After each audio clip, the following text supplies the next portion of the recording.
Live. Hey, how about you, everybody? Welcome into the second edition of the Auburn Live Recruiting Call-In Show. I'm your host, Jeffrey Lee, Senior Recruiting Editor for Auburn Live on 3, and I am joined tonight, as I usually am, but I wasn't last week, but we're going to fix that tonight. We got Mr. Cole Pinkston, Auburn Live Recruiting Analyst. Cole, how the hell are you, buddy? Doing great, man. Last week of daycare for the kid is about to be me and him. Jhead might know a little bit about that. Jhead missed last week with daycare issues, but he is here tonight. How are you, Jhead?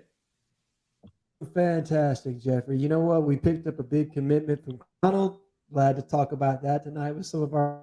Glad just to be here with you guys and thankful to not daycare issue. So look to it, fellas. You sounded like you were speaking in Braille. Sound like I was speaking in Braille? What about now? Now it sounds good. Now it sounds good. Okay. It sounds good now. It sounds good now. Put a little bark behind that, you know? I won't have to, man. I'm going to have to. I'm going to just get into the microphone. I think somebody told me to eat it yet. Oh. So that's, you know. That's a little aggressive, but I'm okay with it. That's what I do. Hey, I'm in for emphasis all the time. So, as Jhead said, Auburn did add a commitment, and much-needed commitment from Grant Mcdonald. Grant, is that right? Craig. Who? Craig, that's what I said. Craig Mcdonald from Iowa State, defensive back, came in on Friday for an official visit. Dude, he didn't wait 24 hours. He was already committing in the middle of his visit. I was in the middle of an 80th birthday party for my father. Thanks to Cole for the heads up. Yep. Was able to talk to him Sunday when he left. And, Auburn wanted that safety, Jhead. You knew they were looking for it. Craig Mcdonald was a name we had mentioned for a few weeks now. Hadn't really heard a lot of buzz about him until he showed up on campus this past weekend. But your thoughts, Jhead, we'll start with you, man, on Craig Mcdonald's commitment. Pick up and every week from the very beginning, we didn't have veteran depth in the defensive backfield, particularly in the second. I think I'm having a little bit of an echo issue. Is that any better, guys? Is that still something I'm talking breaking about? Up on you a little bit there, Jhead.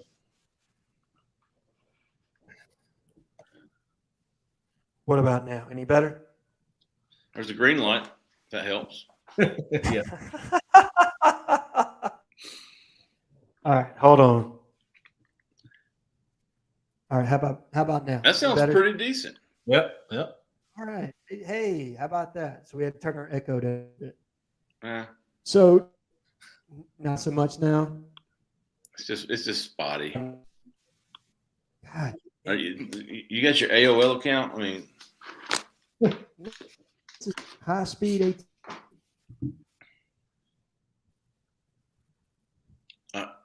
Cole.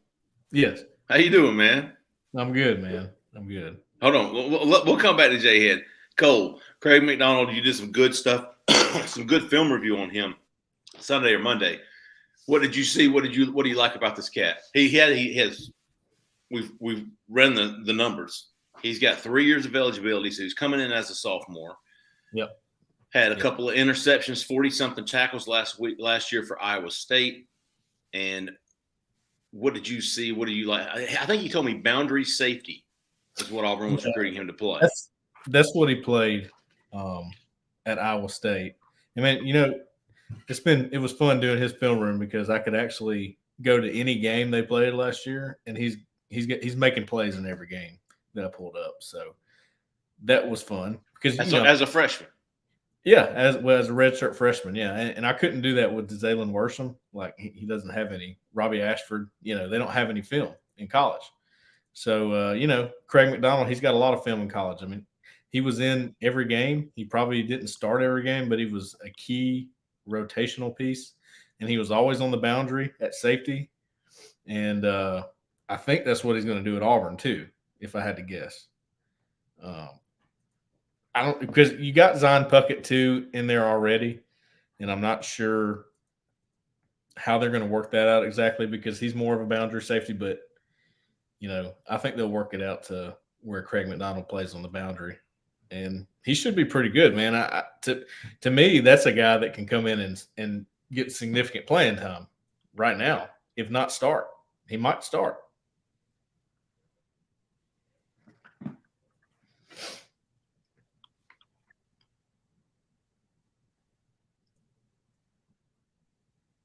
You good? Y'all got me? Hey, now I did. I heard you loud and clear, Cole. How you hear me? yeah, Still a little quiet, but you're coming through more clear. yeah. I was setting up the YouTube page or getting it fixed up so we could take some questions from the board. That's what the show's all about, folks. We come on here every Thursday and we talk and we talk and we talk. We wanted to let this be an open line, open communication with you guys, get some questions in and get some answers out there. How about Go War Eagle? Will we get the new upcoming JUCO defense lineman? I'm going to take this one, fellas. Yeah. Absolutely not. Not happening. It's not happening. I just learned about 10 minutes ago it ain't happening. I asked you if it asked me an hour ago. Yes. I talked to him late last night, texted with him again today. Him and Marquise Burks are really good friends. And he was stoked about that Auburn offer. He was ready to come in for a visit. They were working on it. And then today there was some miscommunication, some misunderstandings between him and Auburn. And that has, at least for now, gone out the window. That has died down. Go War Eagle. So I don't know. Now, you guys, you're the analysts. You guys kind of know more about where he would fit. But, I was trying to look at – I looked at Morris Joseph on Sunday when he left his visit. He was I don't think they were the same player. People were – I think Rice DP was asking me today, would they take them both? And I thought, yeah, sure. I don't think they're the same player. Jhead, what do you think? No, I think that Joseph is more of that that 4-eye 5 tech. Maybe he could play in the 3 tech. He's going to be more of your pass rush guy. Yeah. I don't really see with the JUCO. It more or less was kind of a nose tackle to me. He's somebody that's going to play the 1 tech. Maybe he could play in a 3, but I just didn't see that versatility.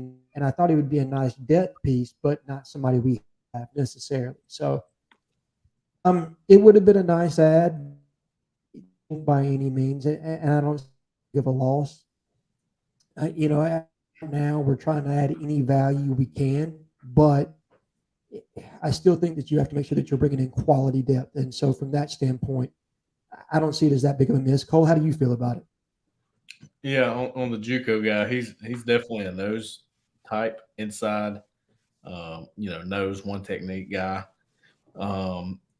Joseph, though, he brings a pass rush element, as an interior defensive lineman, which you just struck out on Odua Isabor, the edge from UCLA. So to me, bringing in Joseph is probably a way to combat that a little bit because he can rush the passer better from the inside interior position. And I think he's close to 300 pounds. So he's probably your nose 3 technique. Could slide out to 5 in a pass rush situation.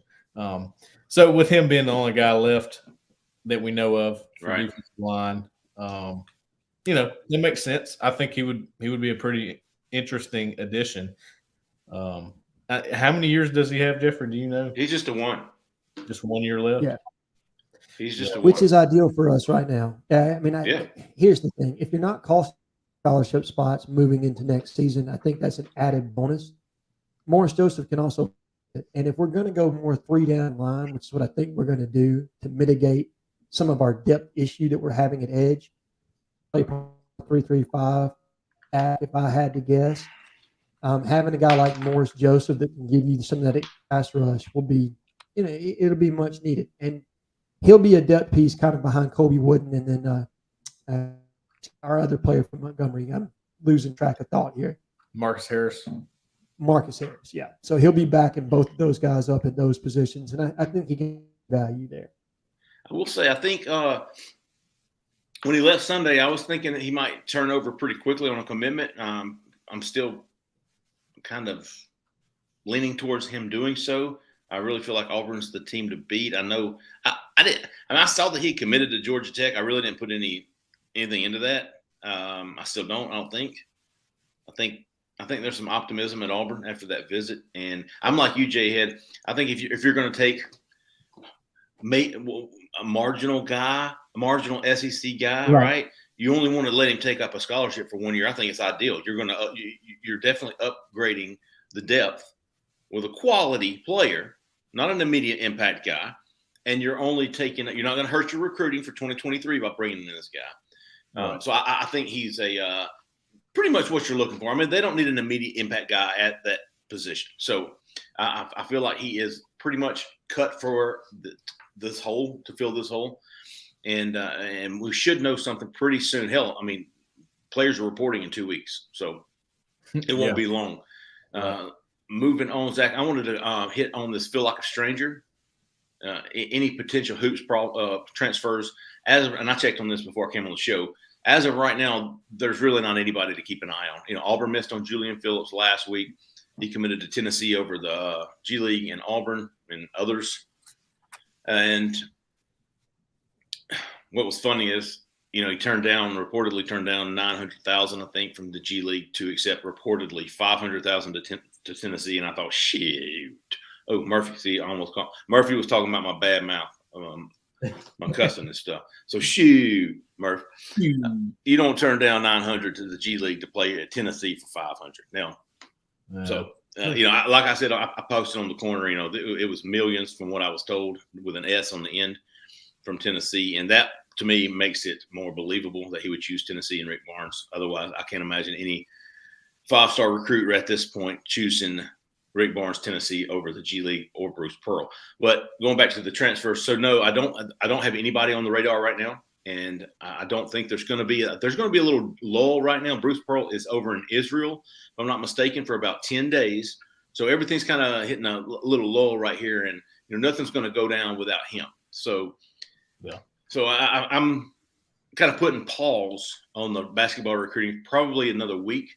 And then we'll start seeing if Auburn chooses to go with the 12 they've got, or if somebody falls out of the draft or comes out of the draft, will Auburn try to make a move on them? So that'll be something I'll keep an eye on moving forward. But right now, no. I don't have anybody that I'm keeping an eye on. And I think that's smart. I mean, what's in the portal right now for basketball recruiting, it's kind of similar to what's in the portal for football recruiting right now. You're kind of having to turn over rocks and find undervalued players. But when that NBA draft comes to a close and guys start pulling their name out, well, now that portal starts to increase, the depth increases, and you're getting a lot more quality player. So I think that's the smart approach to kind of see who's going to come after that NBA draft deadline. Yeah, those would be some guys worth getting. If they're marginal NBA draft guys, then they're certainly worth adding if you have that spot. Because, and then we've got, let's see, who else? Who's this? JP, Jeremiah Cobb, or any official visits getting set up soon. Shoo-wee. Yeah, we went over a lot of these last week on the show, but June's going to be stacked, man. June the 3rd, June the 10th through the 17th, June the 17th, June the 24th, all 4 weekends in June are going to be extremely busy for Auburn with official visits. I don't know. I checked with Jeremiah late last week. He still had not set up an official visit to Auburn. He had set one up to Clemson for June the 3rd, but keep an eye on June the 10th for Auburn there. That's going to be a pretty big weekend for Auburn. I think I'm expecting maybe 5 to 6 guys on that June the 10th weekend. And right now, of the guys, Cole, do you have a list of the official visits for that weekend? I don't. I got you right here. I got you. I thought you might have had it pulled up. Visits. Damn, why does it keep doing that? We have some. There's some possible visits. I don't want to say those yet because we don't know if they're for sure set up. So I'm gonna let you read that list first. Well, June the 10th. Here we go. June the 10th. Look at this.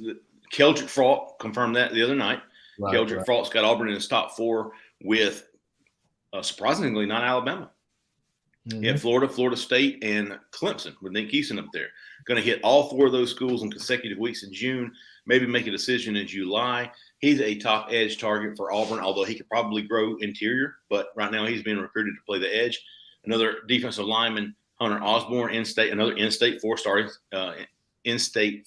defensive lineman, Hunter Osborne from Hewitt Trussell's coming in June the 10th. D. Creighton, four-star linebacker from Georgia's coming in. And then I think the one that I'm going to be really keeping an eye on is Joshua Horton from Langston Hughes in Georgia. Three-star defensive lineman. I promise you, a lot of college coaches think much higher of him than a three-star guy. Yeah, definitely. He just got an offer from Florida too, I believe, this week.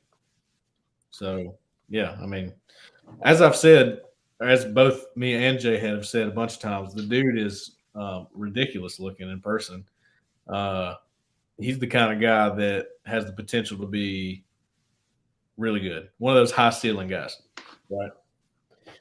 Very high ceiling. And look, I think you're going to see a ratings jump for him. I do. Yeah. There are certain guys that, maybe you can say that and you're being kind of disingenuous. I don't feel that way about Josh Horton. I honestly believe that his ceiling is immensely high. And once more of these national analysts kind of put their eyes on him, they're going to be able to see what we're seeing right now. And you're talking about a guy that's definitely a star blue chip player. Yeah, right. And to get things started a little quicker, we talked about June the 10th, and that's 4 guys we confirmed. I think there's 2 more out there. Jeremiah Cobb might be one of them. I'm not going to say that for sure, but next weekend, Friday week. No, I'm sorry. Hell, it's this weekend. On Friday, Connor Strode, the 4-star offensive tackle from Frisco, Texas, is coming in for an official visit. So official visits are getting started in May. You got Connor Strode confirmed for this weekend. You got Raquez McElderry coming in the next Friday week, last weekend in May. And then we've got first weekend in June, Jaden Osbury, 4-star linebacker from Louisiana, Jamal Jarrett, 4-star defensive tackle from North Carolina, and 4-star running back Roderick Robinson, the second, coming in from California. Those are just over the next, 4 weekends. And then those are just the ones we've confirmed. I'm sure there are going to be others. Yeah, there are others in the works. I can confirm that there are others in the works. I can't say who they are yet because they're not set in stone. But top targets for Auburn, all the top targets, they're working on getting in for official visits. I don't think you're going to see anybody that we've named in the past 3 or 4 months that doesn't at least consider an official visit to Auburn. There's only 4 more that we've confirmed, at least according to the database. So I'm going to hit them real quick. Friday, June the 17th, Jordan Hall, the linebacker from Florida, is coming in for an official visit. Huge visit. And then Sydir Mitchell, 4-star defensive tackle from New Jersey, is coming in the next weekend, Friday, June the 24th. Same weekend as Clay Whedon, the offensive tackle from Tampa. And this is the one I really wanted to talk about, Cole, was Auburn making the top 4, the final 4, and getting an official visit from Pennsylvania 4-star linebacker Phil Picciotti. Yeah. Listen, I can't stress enough what a job Christian Robinson has done to even be at Auburn in the Final 4. Not only that, but get an official visit from him, from a linebacker from Pennsylvania. Yeah, that blew my mind. And then be honest with everybody here, full disclosure here. Where I was working things back a couple months ago, working on trying to get top targets for each position. And when I got a couple of names for the linebackers, his name was on it, and I thought, yeah, right. Right. No way. I didn't do my job. I didn't even inquire from him if Auburn had a shot. And the next thing you know, hell, I think I'd even quit following him on Twitter. Next thing I know, Cole's tweeting about this kid, Auburn making the Final 4 for this guy. And then a day later, he's setting his official visit. Unbelievable job by Christian Robinson. Woo. Yeah. We were all, I think when, Gus Malzahn and those guys left, the one thing Auburn was going to miss was Travis Williams recruiting linebackers. Yeah. Yes. And last year we probably saw it with, when Jeff Schmedding was at the position, but to bring in Christian Robinson, a guy that I had been covering, T. Will and those guys trying to recruit linebackers to Auburn, and they keep losing out head to head with Florida on some of these guys, in-state guys. And to have excuse me, to have him now recruiting for Auburn, man, I've been very surprised. I don't know if I should have been impressed. I don't know, but he's even better than I thought he was. Yeah, I think. I agree, Jeff. Thanks, Cole. That's Dang. I got to reading these. Analysis. These comments got me rolling over here. Okay, all right. I hear you on that. Cole's a man. He can only do one thing at a time. I respect, big dog. Respect. Dane Wickstrom wants to know, and Jhead, this might be a good one for you. Have y'all heard anything about Marcus Washington? Zero. Other than the initial interest on Auburn's side, I'm very interested when his name first portal, and it was somebody that they were going to very hard to get on campus very quickly. I haven't seen anything on that from this standpoint. I haven't heard anything with Washington other than there's some immense interest on his side in Nebraska because his former teammate, Casey, Texas quarterback, is transferred there. They have a connection, and they're kind of tapping into that to get him on campus there. But Billy has been quiet all the way around. Haven't heard very much at all. So I'll be interested to see. And I know that there were some questions on the corner with regard to his eligibility and whether he would be another person, his major, would PTD eat him up. My understanding is he's going to be a graduate transfer. So he may not necessarily fall into that same situation with those other guys, if that information is correct. So there's still maybe some life there, but hopefully I can get some more information on Marcus Washington here relatively soon. The transfer portal's kind of dying down at this point. You know, you've got Morris Joseph, and man, that's about all I got right now. Yeah, same. A lot of under talent right now. And listen, this is not the position. Okay. We want to have clear identified targets that are big time players that have, a lot of credibility to them or, a lot of production. But in the position we're in, you're talking about a staff from Boise that always found undervalued talent.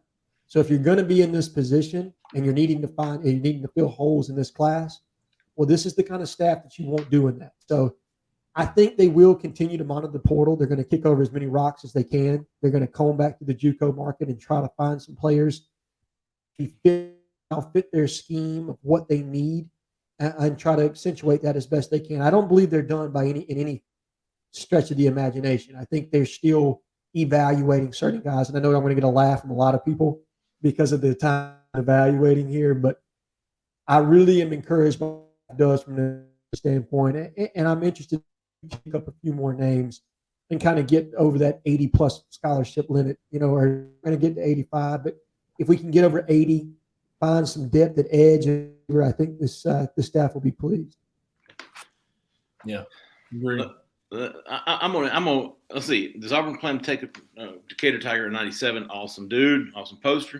Does Auburn plan on still trying to take another wide receiver? I know the Slim Pickens. Yeah, I think they'd love to add another wide receiver, but like you said, Decatur, it just ain't nobody out there. Right? Yep. No. Not a lot.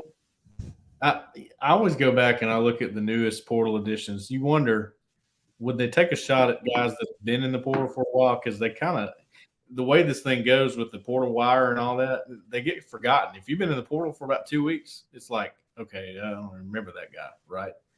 I wonder if they go back and scour the rest of everybody that's left because there's going to be people left over. And that's what I'm told they're doing right now, Cole, is that they're going back through those passed over and saying, okay, does he have a skill set that translates into our system? Can we use him? Let's open the here and see. Yeah. For the Auburn, which is obviously in and of itself. Does Caleb Chapman becoming a graduate here in the next couple change his situation from being able to take him now? Those are questions that I don't have the answers to, but I'm hoping that maybe in a couple of weeks or maybe in a couple of days that we will have the answers to those questions. So, Jay Lee, we're not means we want to add. It's just that we find somebody that meets the skill set that we need. And, it kind of goes back to that Morris Joseph thing. If you're going to take a marginal wide receiver or somebody at that position, dude, you don't want to waste multiple 3 years on a guy who is just going to, dirty up a uniform at practice every day. You want a guy who can legitimately compete. And if you can't find that guy, let's bite the bullet for a year, save that spot for a high school kid who can come in and actually, give you something in return. I'm all about not just adding. Now, if it's a 1 year guy, I'm all for it. Yep. Can't hurt. You're not losing anything. You know, the walk-on might not get a scholarship, but that's why you're a walk-on. So let's see. Cole, this is a good one for you, man. Go War Eagles back. And listen, man, let me tell you something. I'm kind of getting a little pissed off. My phone's not ringing. Yeah, what's up? Where y'all Go at? War Eagle. Go War Eagle. This is the second question. Third time, man, give me a call. Although, you know, in normal life, man, I love texters. I can't stand them. Call. I love. So go War Eagle. I'm right there with you, dude. I'd rather text. I'd rather text. Like calls. Bring in the calls. I don't like texting. Yeah, man. Oh yeah, Cole. Yeah. I can see that. With your short, stubby fingers. Yeah, I have trouble. So, Cole, how do you feel about 24/7 having Auburn as Tony Mitchell's school? I was not aware of that. I wasn't either, man.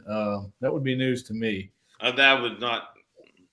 I wouldn't feel very good about it. Yeah, no. I don't agree with assessment necessarily at this time, but I do think we're in his top. I believe we're in the game with Tony Mitchell 100%, but I would not be his top school at the moment. Blake Robinson, what's up, big dog? I'm gonna give a couple shout. Let's see, Frankie Collazo. You know I said that right, Frankie. One of the two. LCB 3 said get Jhead out of the basement. Oh, we got our first caller. That's what I thought. Yeah. Hey, Zach pops in here like 256. You're live. How's it going, guys? There he is. How about you, man? I'm doing pretty well. This is Dad of One again. Oh, what's up, big dad of one? What's up? What are you doing? Anyway, I guess I'll be the first call tonight since the other ones opened their panties about it. On Denver Bears. Are you in there with Jhead? Yeah, hey, he must be locked in the basement. I have no idea what's going on there, man. Back off the phone just a touch there. Is it better for you? Yeah, it's better. Can you hear me? I'm using my Bluetooth speakers. Ain't looking very well. I've been never good. Yeah, man. What you got? Anyway, last year, our running game. What type of scheme were we running? Last year, was it a zone or gap? It'd be zone. That ain't for me. Yeah, it was. There was some gap stuff in there. You had your power G and your counter stuff, but it was probably 75 to 80% zone one stuff. Yeah. And I don't see that changing much because, and let me tell you why. Most people like to talk about the offensive line not being very good. Okay, we've heard that. We've worn that out a little bit. I don't think that's true. I think they're average to above average in the SEC. And you're returning everybody. They got a chance to improve. But, you know, they're not the kind of guys – the five of them together are not going to move people off the ball necessarily. And with gap scheme stuff, you have to be able to do that. That's why your Alabamas and your Georgias run a lot of that kind of stuff. With your zone scheme stuff, it requires more discipline. And if you're disciplined, then the running back makes the right decision, and then you're out the gate. That's how that works. So that's why they ran more zone stuff, I think. Plus, I think Harsin and Keesall and probably Mike Bobo just like the zone stuff better anyway. But that's what they're doing. Yeah, a lot of mid-zone.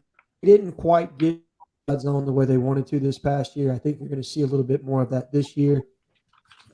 If everything works out with the tackles, I know there was some question with their athleticism last year, but moving Troxel over to right, having Zaire at left, I think better to that. And I think they want to kind of on the field to a degree. More holes, more gaps, stretch people out. It allows for better play action, more explosive plays. So if they can, I think you're going to see them try to use that stretch or that outside zone a little here and not be so mid zone or inside zone. Yeah.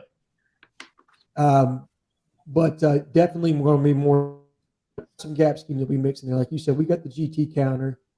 You saw a couple, the tall sweep, couple power plays that were mixed in there. Hey, big how about you to Corey Weber and Blake Robinson.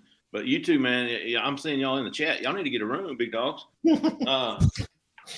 but go War Eagles got a good question here. How do y'all? Oh, no, I'm sorry, War Eagles Stables. One more War caller. Eagles. You got a caller? I'm gonna come back to you, War Eagle Stables. That's a good question. All right, Zach, what you got, big dog? 256. Another 256. You're live. How about the 256? Yes, some guy apologize. The connection dropped. Oh, this dad of one? I just wanted to call in. Huh? Is this dad of one? Yes. Yeah, the call dropped. Okay. Yeah, we got you better this time. Let's go. So did you get all that, man? That they were talking about the zone and stuff like that, whatever you were asking about. Oh yeah. Okay. And I just wanted to call and thank y'all guys for Appreciate giving you, me man. some speaking and some questions that they can give y'all. You know, if your name was dad of one, we could call you Doo Doo. Way it works well. Any name is fine with me. I wouldn't do that to you, Daddy. No, man, let's not go that route. But thank you for calling in, buddy. We do appreciate you, Dad of one. Hey, I don't care what you call us. At least y'all are not rivals. Oh, that was good stuff, man. Hey, War Eagle Stables, Zach. He's got a good one. We could all probably jump in on. Hey, the call line's going up now. We got one more. Man, keep them coming. Hey, Another 256. You're live. North Alabama. Hey. Hey. How about you? Hey, man, can you hear me? Battle Mesa, Colorado. No kidding. No kidding. Love the show. What part of Colorado? Battlement Mesa. I'm between Glenwood Springs and Grand Junction. Well, is that West? Is that west or north of Denver? I'm about 3 hours west. I'm Okay. in Utah. Oh yeah, you got some good fly fishing out there, don't you? Okay. Yeah, man. Went last week. Did you really? For sure. I'm going to Alaska in July. Caught a few. Not many, but I caught a few out there. Oh man. But I grew up in Killen, Alabama, Brooks High School area, Florence, Alabama area. Yeah. Just wanted to call in. I did have a question for you guys. You talked about an edge rusher. It's been probably a month or so ago, maybe from Jacksonville State or Jack State or somewhere. You said he was kind of like a big NFL type dude. DJ Smith, who committed to Missouri not too long ago. Yeah, unfortunately, DJ Coleman. I'm sorry. Yeah, that's right. Okay, he wound up going somewhere else, or are they still looking for him? Or he just committed to Missouri. I'm not sure if he signed any scholarship paperwork. Transfers don't sign. They sign grant and aids, so I think you can still talk to other teams as far as that's concerned. But my guess is this late in the game, if he's committed to Missouri and signed paperwork with them, I don't see the chances being very high that we're going to move there. But to the best of my understanding, and Jeffrey can talk to this more with regard to J. Coleman's recruitment, Auburn's coaching staff had some attitude issues and or some just not a cultural fit, kind of backed off there to a degree, and to the best of my understanding. That's ringing some bells there, Jhead. I remember us talking about this on the back channels there. There was some concerns there, Colorado, about how he would, if he could, or if he would fit in on the team, if he wouldn't be a problem. So that was my understanding. Hey, what did you say your name was? My name is Russ. R-U-S-S? U-S-S. Yes, All right, Russ. Hey, man, we appreciate you, big dog. Hey, won't you give us a call every week and let us know how the fishing is, man? Yeah, really. Hey, I'll do it. All right. I'll do it. Let me know this weekend and see how it goes. Yeah, let me know what to hit. Awesome. All right, man. Appreciate you, Russ. Appreciate it. Yes, sir. Appreciate you, man. Was that our first out of state call? Dude, that was almost international, wasn't it? Yeah, I think it was. I like it, man. Forget going fishing with Red. We're going fishing with Jay Lee. I'm going fishing with Russ. Doing that. He said he was originally from Killen, Alabama. Yeah.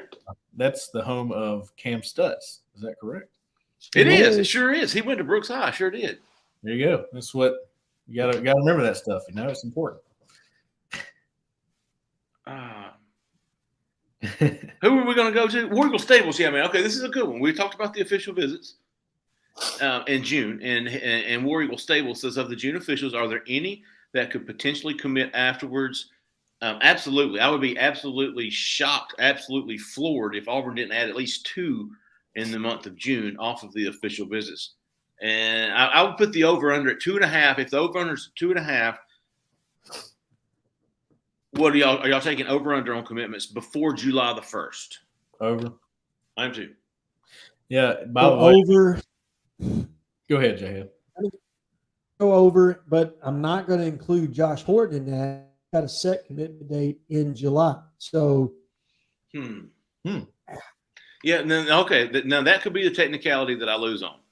So if I stretch that to July the 31st, God, that's easy. That's easy over.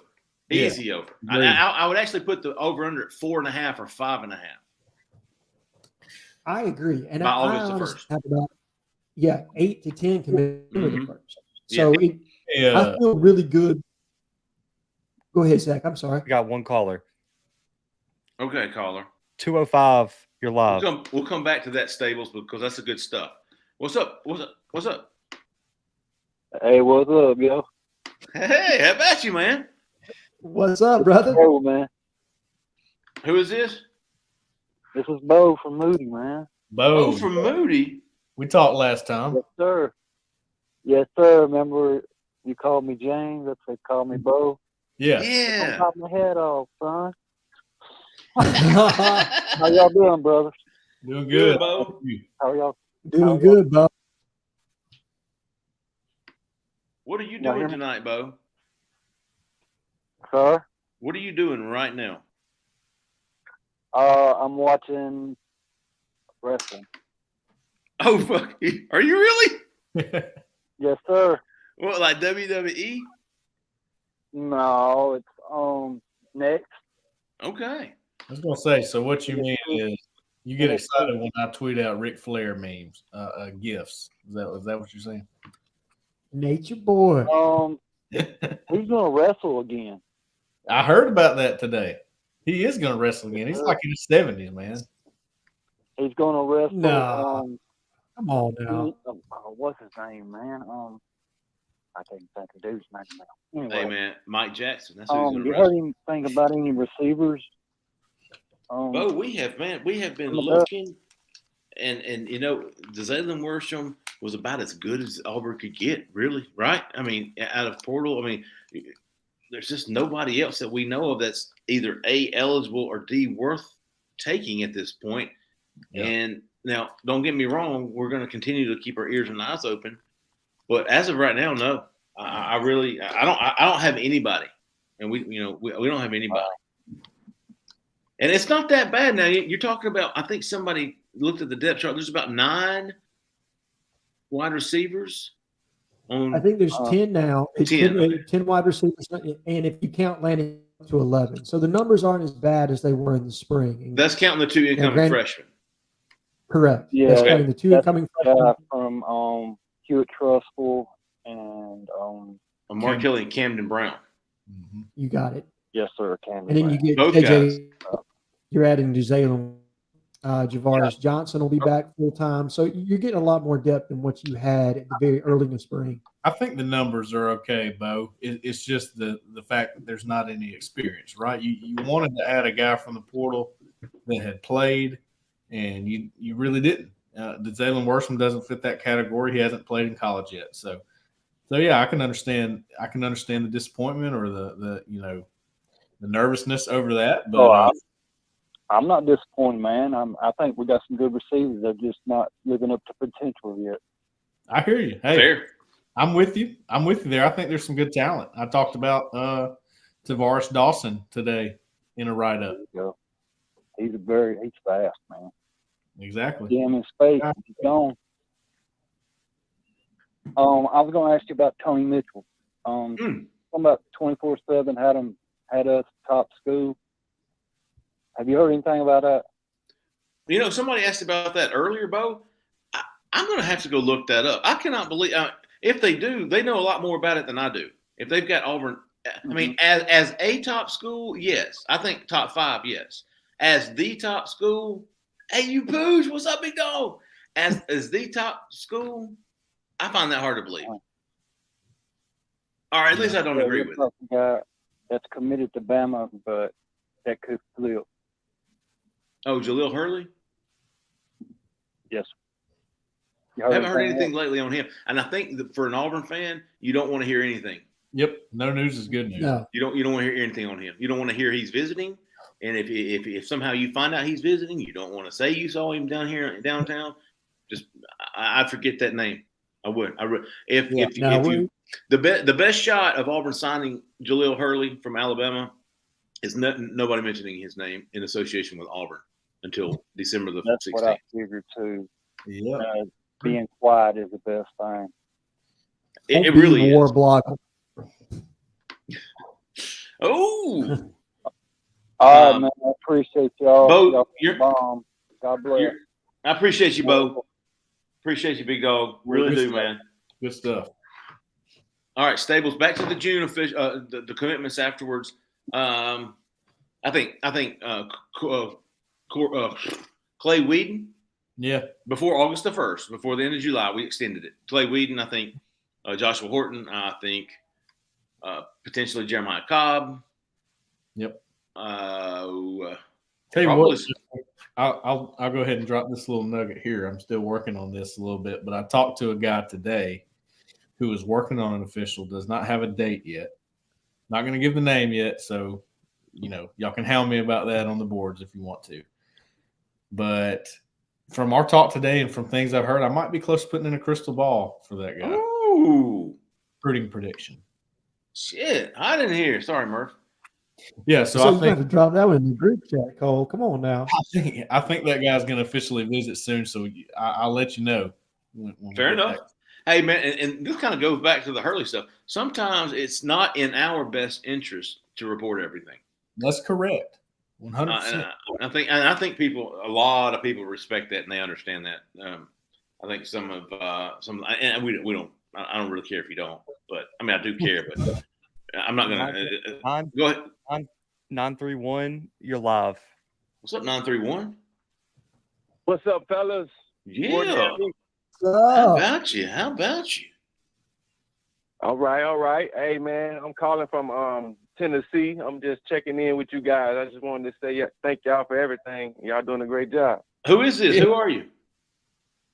My name is Willie Scott, man. I'm from Alabama originally. I've been in Tennessee. I'm from Troy, Alabama. Y'all familiar with Troy? Oh, yeah, man. The Trojans, son. I'm from Elba, Alabama, went to Troy University, so I know exactly where you're coming from. Did you go to Charles Henderson? Okay. Coffee County. Willie. He's up in Pike County now. Yeah, you Coffee County. He's Pike County, right. Willie, Pike County Bulldogs. Yeah. Oh, you went to Pike County. Okay, yes, so you went to Brundage. I hear you, sir. Big dog. I hear you. I just you play for Wayne. Appreciate you guys giving us this good content, man, and God bless y'all, man. War Damn Eagle. Let's get it this year. Appreciate you, Willie. I really do, man. God bless you, Willie. Call and check in with us next week, man. I want to hear it some more. Oh, yeah, I'm skipping, brother. I got you. All right, big dog. All right, later, brother. Y'all be good.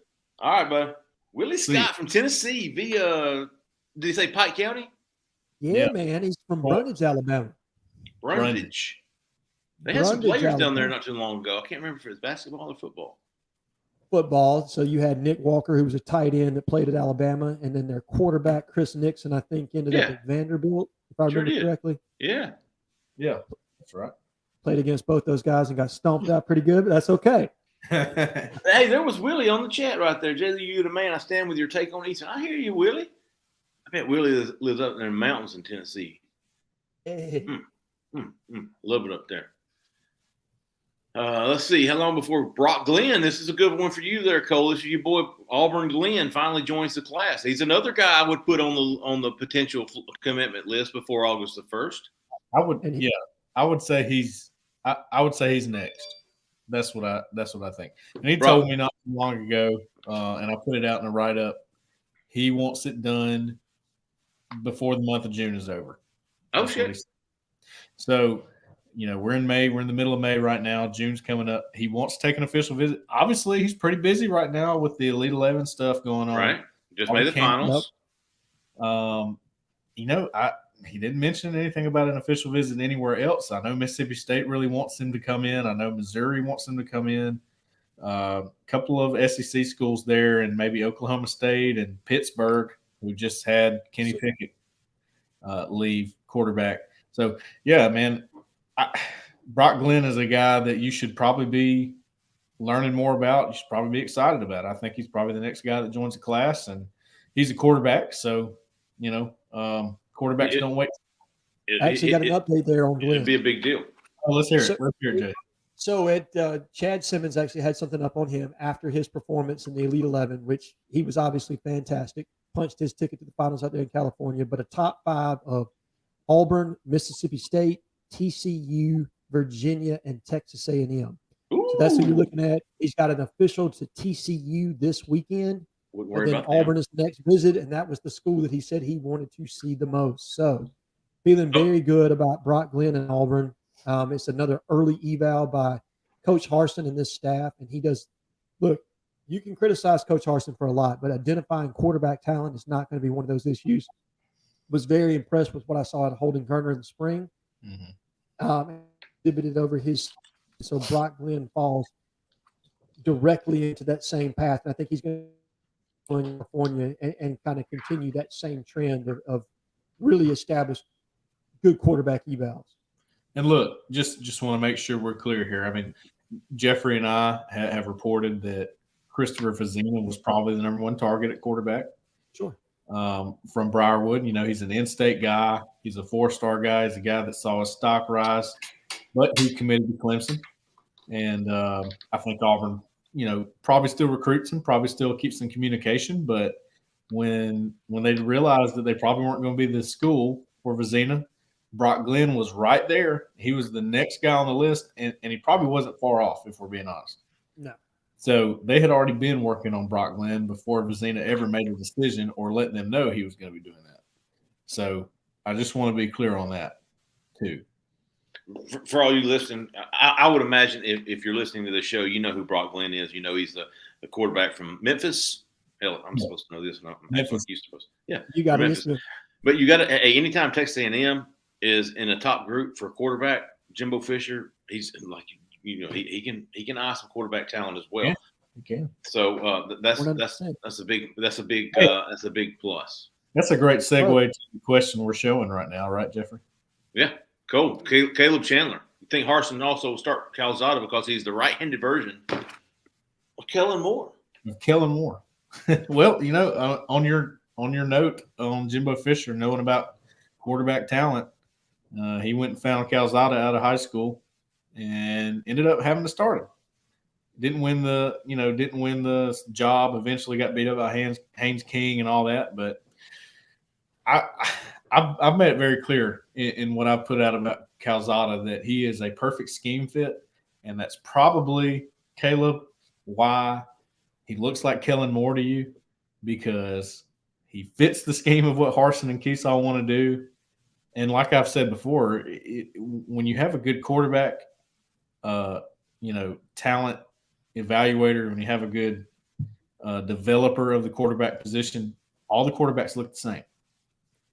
They make them do the things they want them to do, right? So, to me, Calzada is the next guy in line to be able to do that. I'm not saying he's going to win the Heisman or anything like that, but I think he's a better scheme fit than probably Bo Nix was for what they wanted to do. I'll go as far to say that. Thoughts? I was going to say, I'm going to jump in right here. I couldn't agree more. I don't think he's a Kellen Moore. Than Kellen had a lot more velocity on it, probably not nearly as accurate at this point. Yeah. But field passing game that we want to instill in this offense, Zach Calzada is perfect, tough, pocket mobility, the ability to extend plays. He just accentuates the game where Coach Harsin feels like he needs that kind of quarterback in his offense for it to be efficient and effective. So I'm not going to – you said it was a square peg, round hole. And I'm very interested to see how Calzada performs this fall if the offense provide the protection he needs to be effective in the pocket, if our wide receivers can get the separation they need, or if he can throw them open. That's part of being a good quarterback as well. You saw Joe Burrow do that a lot this year for the Cincinnati Bengals. So can we throw some guys open? Can we be effective from the quarterback position? having elite playmakers around us. And that's what I'm interested to really see. But yes, 100% a better fit for this offense. Not quite Kellen Moore. I actually think it's more than Zach Calzada. Calzada's just howitzer for an arm, excuse me. I mean, he really does. I mean, he's got one of the best arms I've seen in a really long time. And just a lot of praise for him, but it's a lot of unknown too. So we'll see how it all plays out this year. I'll tell you what, Jhead, real quick. I noticed, when Auburn landed Calzada, it wasn't obviously at the same time they were going for Caleb Williams, the transfer from Oklahoma. So when Caleb Williams was not really an option anymore and they went with Calzada, everybody was kind of like, we missed on a top target again. Unbelievable. But now it seems like people are coming around a little bit and going, you know what? Calzada wasn't as bad as we're making him out to be. I think he was actually pretty good there. He threw 17 touchdowns, too, I'd like to add on that. And I don't know. I've done enough breakdowns on him now that you should be able to go back and look and see exactly what he did right and wrong. So, yeah. You have.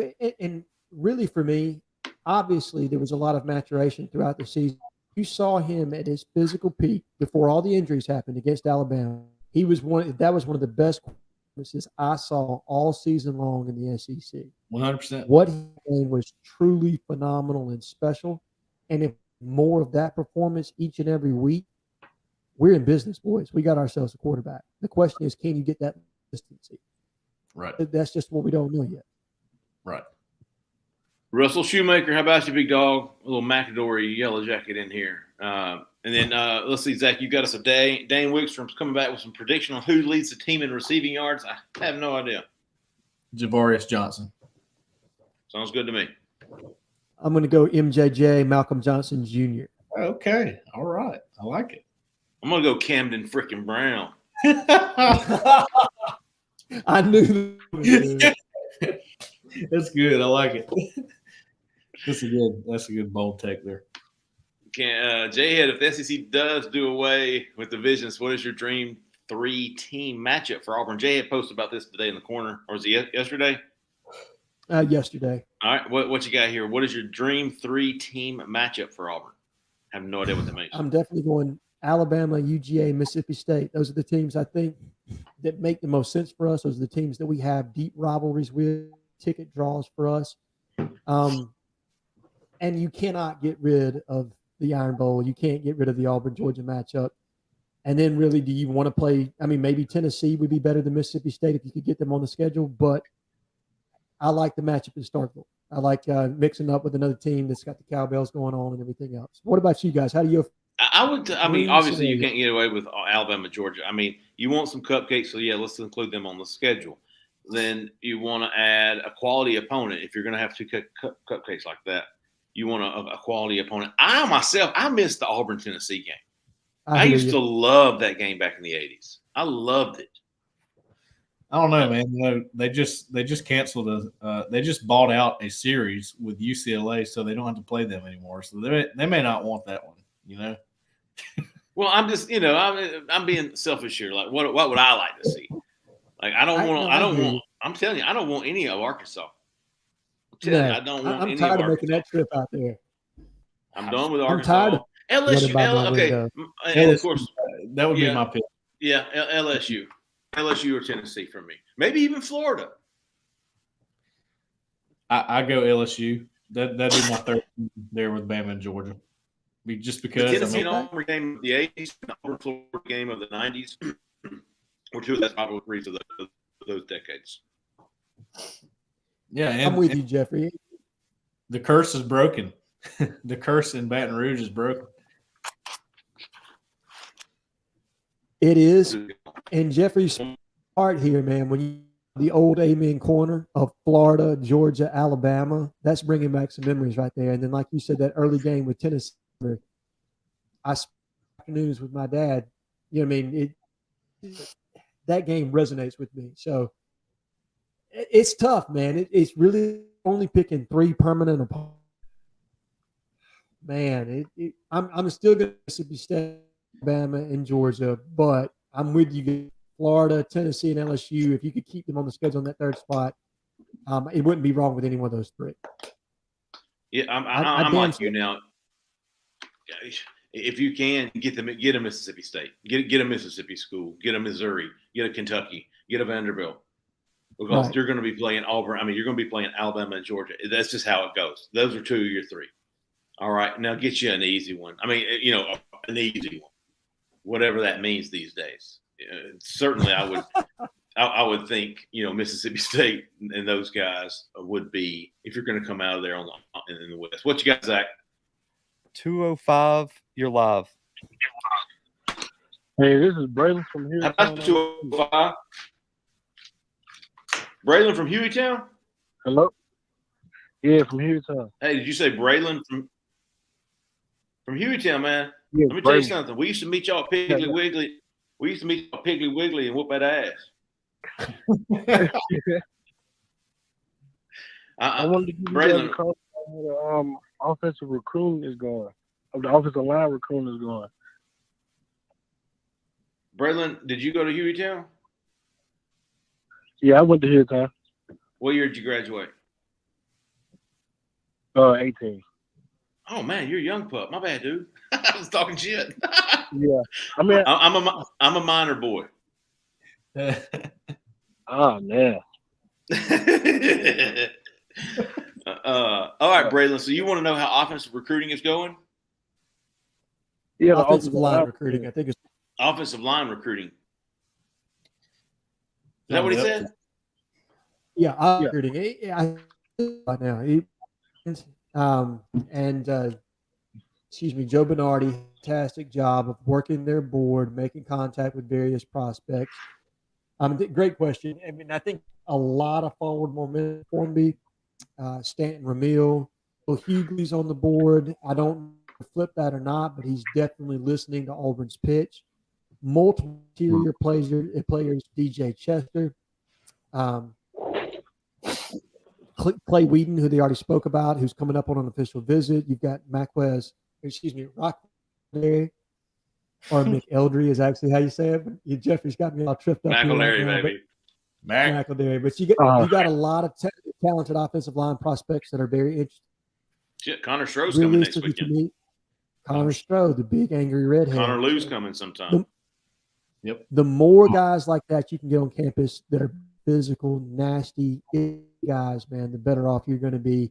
And we've got a lot of them. They've done a fantastic job of getting a lot of interest in various prospects. Now, again, what Gus has done in the past, where you concentrate on 1 or 2 guys, and if they don't work out, you don't have any backup plans. They've got a board of right now that are all very interested in Auburn. Hey, Braylon. Hey, Braylon. Yeah. Was Coach Chandler at Hueytown when you were there? I think he was the baseball coach. Yeah, He's the baseball coach. Yeah, that was my best buddy growing up. That's wild. Coach Chandler, that's wild. What else you got, man? What else you got, Braylon? Good stuff, man, on the offensive line, because there's going to be a lot of guys visiting in June as well. Okay. With the O-line that we have now, are we going to be able to run what we really want to run in Auburn? That's a good question. Cole, what do you think? Like I remember you guys were saying, we can't really run a lot of gap stuff because of the guys we currently have. Is more the gap runs what we wanted to lean to, or are we having a run zone because of what we currently have on the team now? You know what, Braylon? I think Harsin and Keesaw have always been heavy on the zone run, so they do want to do that mostly. But when you get in short yardage situations, it's always better if you can run the gap scheme stuff, if you can run the power on the goal line. And they tried to do that last year, and they were pretty good on the goal line, but not so good on third downs, third and shorts.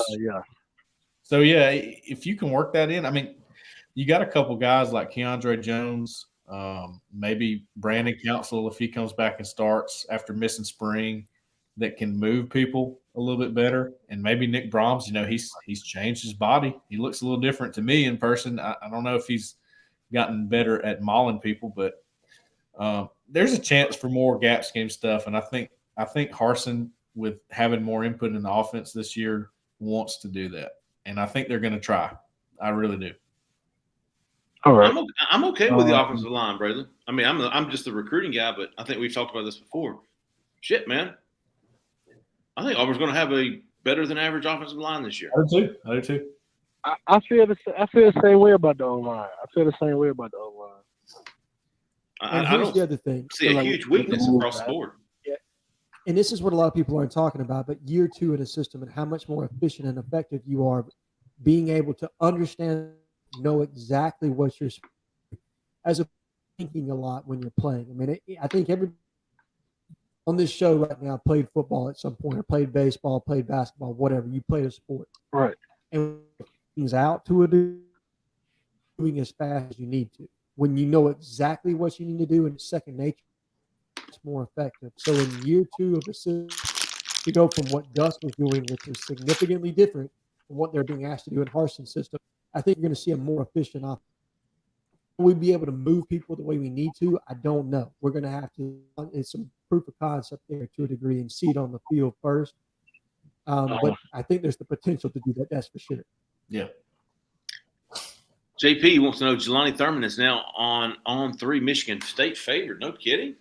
Now listen, the algorithm on those on 3 recruiting prediction machines are pretty cool, and they're pretty reliable. But also consider that a lot of that goes into visits, and if he just set up an official visit to Michigan State and he hasn't set up official visits to other schools, that's going to bump Michigan State up for temporarily at least. When the Auburn official visit locks in, it'll bump Auburn up. So let me clarify on that, Jeffrey, because I'm looking at it right now. Okay. He's got, and we've added this new feature lately. I believe he's got it's in big red letters, upcoming official, and that's been added to his profile. So that's why Michigan State's got the jump right now, because we haven't added any upcoming officials for anybody else. But as soon as you do, it'll probably even back up. But I will say this: I do think Michigan State is a factor here. Sure. Hey, Michigan State's got some ties down here, dude. They're making some noise, JP. But I want to say this: if you'll go to Jelani's profile page on 3 and click the recruiting tab where it says Michigan State 36%, Auburn 16%. But if you'll scroll down to the bottom, it'll say Visit Center. It's pretty cool. It'll show you all the visits he's taking or has coming up, and that plays a big part. So right now he's been to Michigan State once in April. He's been to Auburn twice in the past 2 months. But that upcoming official visit carries a lot more weight than unofficial visits. So I wouldn't put a lot of stock in that. Let's put it that way. I wouldn't put a lot of stock in that, only because it's temporary, and when more visits are uploaded into his profile, that RPM will kind of level out, and I think you'll see Auburn back on top here soon. Right. I love the show. What's up with the old lineman from Oxford, Philly 09? That's a damn good question. He's from Anniston, and I don't know if you know his name, but his name is Raquez McElderry.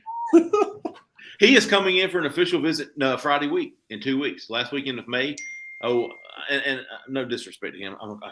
I love saying McElderry, but his name is McElderry. He's coming in 2 weeks. He's the cousin of Braden Joyner, who's an offensive line commitment for Auburn. I really like Auburn's chances here. I do. I think he's someone. If there was a flip watch, he might be at the top.